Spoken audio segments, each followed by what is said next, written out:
In this session, I'm discussing with my colleague Shubhangi, and we'll be talking about a phrase that she used a few moments ago, tabula rasa. It's a wonderful phrase. It's an empty slate, right? An empty slate.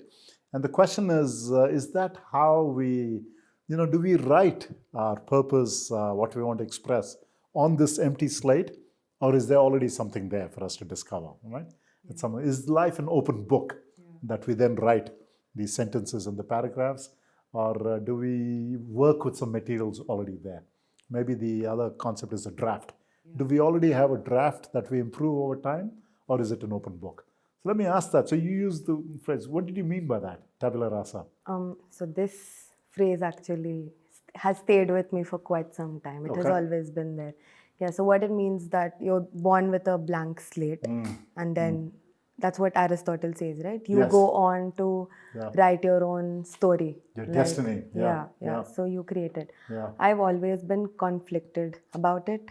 Okay. I think only a part of me believes that. Okay. Yeah, so I believe that when you're born, there's the evolutionary aspects. Yes. So there's definitely something that you're carrying already. Yes. Yeah. Okay. So there's the genetic material and all of that. At the same time, I feel like we have the control to also create. So I feel like it's an integration of all of this.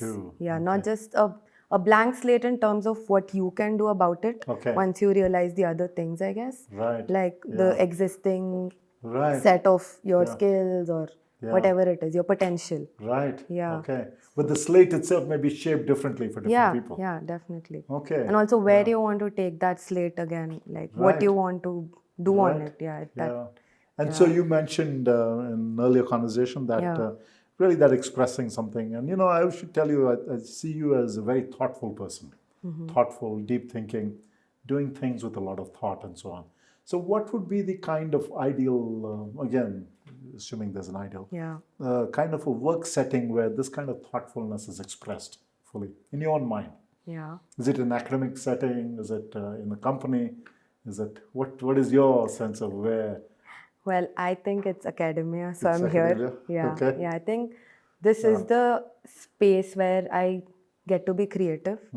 I get to use my skill set, and I also have the space to talk about it or write about it. I can integrate my beliefs with my work. Yeah. Yeah, I think that's one thing. Again, most millennials want that, right? Like we want to be able, we want a space where we can be creative, but we also want the returns instantly. Okay. Yeah. Okay. So like, I think I'd want a space where the aims I have in life, let's say, whatever I want to do. Yeah. Professionally and personally, I would want them to integrate somehow. Okay. And I think and academia, to show the returns. Yeah, I think academia has been giving me that space for quite some time. No, I do think that's absolutely the right place for you. Yeah. I think the analytical skills you have, the thoughtfulness you have, but you have to improve your writing. That, but that'll happen. That'll happen over time. That comes in the PhD program. Yes, I think that's definitely. I think makes a lot of sense. Yeah. That it ties together, right? Those. So you mentioned millennials want to integrate it, but also expect returns fairly quickly. That's the unusual thing. Instant gratification is that is so interesting. Our thing. Yeah. At the same time, we want. I think being hedonistic is just innate at this point. Okay. Yeah. That is a key part of. Yeah. So like. Being attracted to material things or even having goals that are more materialistic in nature, that's there in almost each one of us. Yeah. At the same time. So it's a combination of materialism plus being able to. Yes. The space creative. Right? Yeah. So having a space where we could be creative, look for instant returns. Yes. But at the same time, that should in a way push us towards our long-term goals. Okay. Okay. Yeah.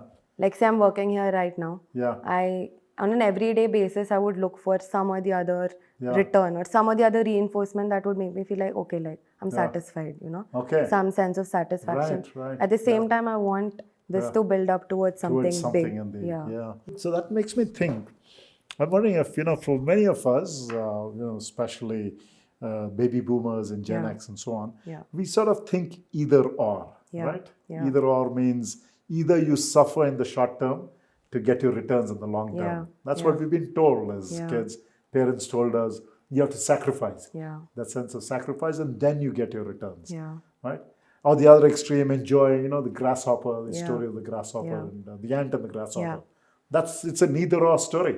Yeah. The ant is, struggling for the long term. The grasshopper is enjoying the moment. I think what you're saying is millennials are both. It's not Yeah. either or. Is that, Yeah. do you see that? They wanted both. They want both. Think, There is no either or. yeah, definitely. I mean, in a way, like I said, they're very hedonistic. Yes. Yeah. And Looking for a idealistic. moment to, And idealistic. and idealistic, but also very realistic. Very realistic. Yeah. Yeah. Yeah. So I think we're always looking for moment to moment, immediate returns and pleasures. Okay. Yeah. I think Okay. that's Yeah. what we focus on more, Yeah. I would say. Yeah. Yeah. Yeah. So if I were a manager managing millennials, what should I do?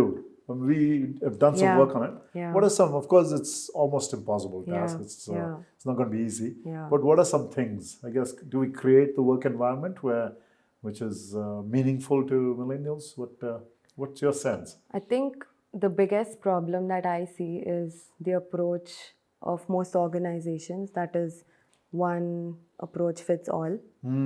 This Okay. is something that, so I think the generations so far have been okay with bending themselves according to To the the rules. organization. Yeah, but I don't think my generation would do that anymore. Okay. I'd rather Yeah. be in an environment that is tailored, Yeah. specific to my needs, Yeah.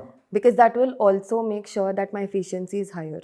Right. Yeah. You can. And in turn, I'll feel better. Yeah. I'll feel more reinforced, and I'll Right. feel like I'm able to Yeah. achieve my long-term goals as well. Right.